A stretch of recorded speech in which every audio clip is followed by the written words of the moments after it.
Praise the lord. హెస్కేల్ గ్రంథం 36వ అధ్యాయం 11వ వచనం చూసినట్లయితే, మునుపటి కంటే అధికమైన మేలు నీకు కలగచేతునని ప్రభు ఈరోజు వాగ్దానం చేస్తున్నాడు. నిజమే ప్రియ దేవుని బిడ్డ, దేవుడు రానున్న దినాల్లో నీ పట్ల ఇంకా అధికమైన మేలు. ఎందుకు తెలుసా? ఇప్పటి వరకు నువ్వు దేవుడు నీ జీవితంలో చేసిన ఏ మేలును కూడా మరవక ప్రభువుని స్తుతిస్తున్నావు కదా.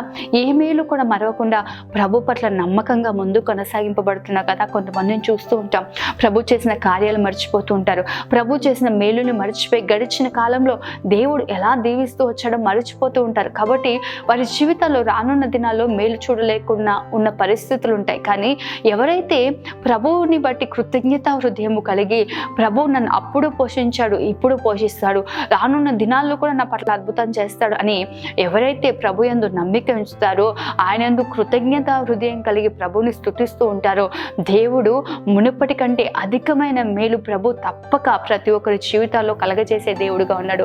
నిశ్చయంగా ప్రభు యందు నమ్మకంగా ఉండండి ప్రియ దేవుని బిడ్డ.